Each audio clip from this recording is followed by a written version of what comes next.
तो भाई एगो सबसे पहले एगो गीत सुनाओ यही भगवान के पुकार ही ये दुनिया में सब कुछ बा।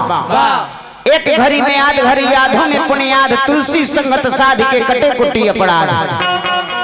एक घड़ी ना आध घड़ी यादों में पुण्याद भगवान के नाम लेवे के चाहिए। काहे कलयुग केवल नाम आधारा, भगवान के नाम ही दुनिया में आधार बा।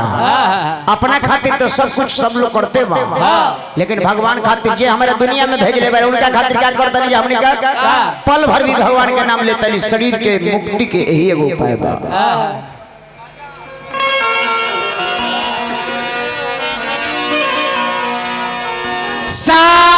सावरिया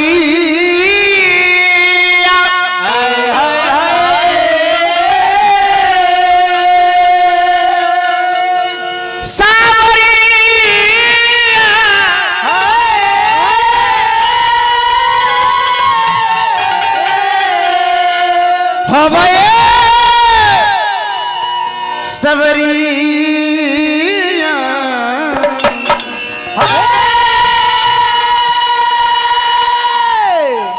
तीर्थ चारों धाम राम नाम के भजन कर, नहीं तो बुझल कि जीवन बेकार बा। चल के नहाल अपन बिगड़ल बनाला, काशी प्रयागराज जहां त्रिवेणी के धर।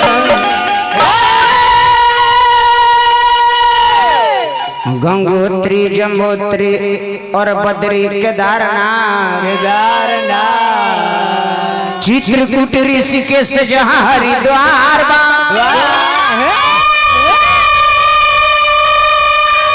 लंगरा लड़का जहां द्वारिका बा। पूजा में लड़का बूढ़ जवान ए मालिक सबके अधिकार।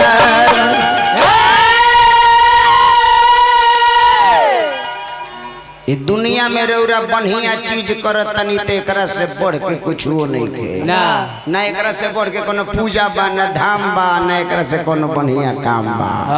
कब रौरा हाथ से सुकर्म होता तो नीमन काम रौरा हाथ से होता तो बड़ी अच्छा खेवटा के भाव हो बबुआ। मुस्कान कर्म अपना बना लो धर्म ही है बा, अगम कर लो तू ज्ञान का बढ़ती है बा। कर्म कर लो तू ज्ञान का बढ़ती है बा। कर्म अपना बना लो धर्म ही है बा। कर्म अपना बना लो धर्म ही है बा। एक कम कर लो तू ज्ञान का बढ़ती है बा। ज्ञान कर लो तू ज्ञान का बढ़ती है बा।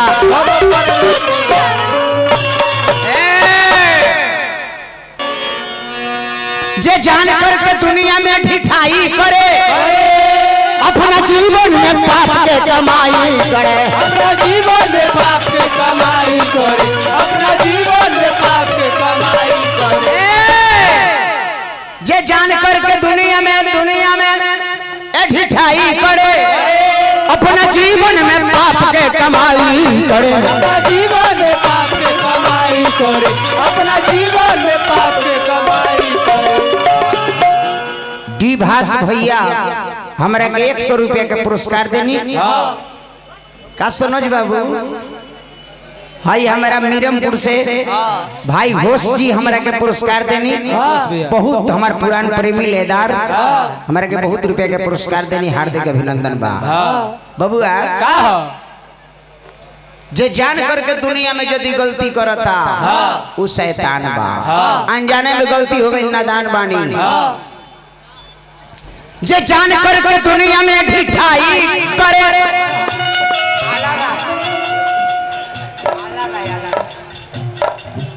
इदाला रहे के पैसा ना हो, लेकिन ये 10 टकिया आला रहे बड़न उनको शिकायत करा दिला। काहे उनको शिकायत करावता रहो? हमारा आदरणीय नेताजी भावी प्रत्याशी राघोपुर 128 128 भाई सनोज राय मीरमपुर से इहो सनोज राय के पैसा ना हो इस नाम पर चिंटी कटल जाता वो चूतर में इस नाम पर चिंटी कटल जाता। देखिए हमारा आदरणीय भाभी प्रत्याशी राघोपुर राजकुमार उर्फ आला राय राघोपुर के अपना बेटा राघोपुर विधानसभा से इतिहास रचने वाला लड़का नौजुवा हमारा भाई राजकुमार आला राय जी पुरस्कार दिले बने जे जान करके दुनिया में ढिठाई करे अपना जीवन में पाप के कमाई करे जीवन में पाप के कमाई करे अपना जीवन में पाप ऊ कैसे जिए के चाहत बस शर्म इहे बा बालू माफिया आदरणीय दरोगा बाबू दरोगा राय जी हमरा के 100 रुपए के पुरस्कार देनी ऊ कैसे जिए के चाहत बा शर्म इहे बा गम कर ले तू ज्ञान का बढ़म इहे बा गम कर ले तू ज्ञान का बढ़म इहे बा रविदास जी कहले बानी मन चंगत कठौती में गंगा गंगा लेकिन जकर हृदय में काई लागल होई वो बुराई के धंधा में पागल होई वो बुराई के धंधा में पागल हो वो बुराई के धंधा में जकर हृदय में काई काई काई काई लागल होई लेकिन इतना है रहो आतना इनका कहला के बाद तू लोग नहीं ओकरा के छोड़ लो भाई तू लोग जा हिठी बाड़ा लेकिन एगो प्रवचन करता से सुननी के भाई सब को तो समझा दे लेकिन अहिरा के हम कैसे समझाई सीधे लाठी का पार पर मारे ला एगो विद्वान कहले कि हम सब के तो समझा ले हम अहिरा के कैसे समझाई तो समझाई चल का पार फाड़ दियो हमारा ए भाई सबके समझा दिए लेकिन तहरा लोग को समझावल हमनी के दिमाग नहीं खेओ कतना एगो महफिल जमावे में कतना भाड़ पड़ेला वो ब्यासे लोग जानत होई छै उनको सामान जानत होई कि कितना दर्द करेला वाला हां केहू कलाकार से पूछिए नु कबो कबो तो आवाज लगाए में चुरुक जाला कपड़ा लेटा जाला रे मर्द का हमनी के तो टाइट उम्र बा तो हमनी के बर्दाश्त करी ले लोग तो उम्र हो गइल पट में फेंक देत एने से कस के आवाज मारला तले टट के फेंक देल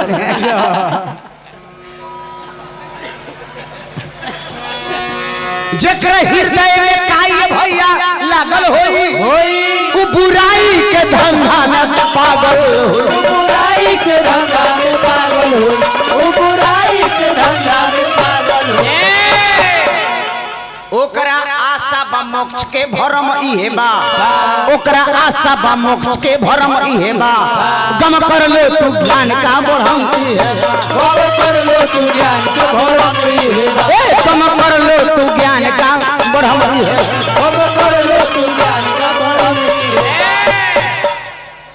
रौरा कोनो धाम में जाई चाहे मत जाई कोनो देवता देवी के पूजा करी चाहे मत करी लेकिन रौरा आत्मा जौन बा कोनो जीव होके ए पर दया अपन राखल करी रौरा सबे सबसे अच्छा रहे कोनो भूखा होके ओकरा खाना खिया दे जेकरा देह पर वस्त्र नहीं खे ओकरा के एक सेट कपड़ा किन दे इहे भगवान होए आ इहे में भक्ति बा आ इहे दुनिया के सब स्वर्ग हो रौरा चंदा दिहला से रौरा दान दिहला से और रौरा अतना बड़का भोज करा देला से रौरा तरंतरा ना हो जाई के दुखाइल बा केकरा दर्द बा ओकरा के दवा चाहिए के दुखाइल बा ओकरा के मरहम चाहिए इहे रौरा आदमी आता जे आत्मा जीव के दयालु होई साधु संत के चरण के श्रद्धालु साधु संत के चरण के श्रद्धालु साधु संत के चरण के श्रद्धालु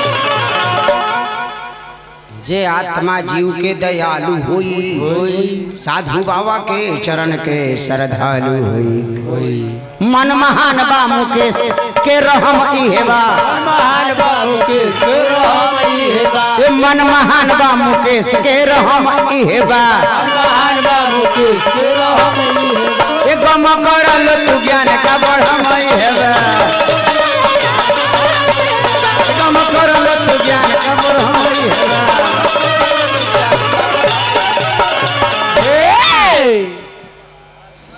साज बाज गान बजान के माने बा के अगिला गाओ त हमरा गुद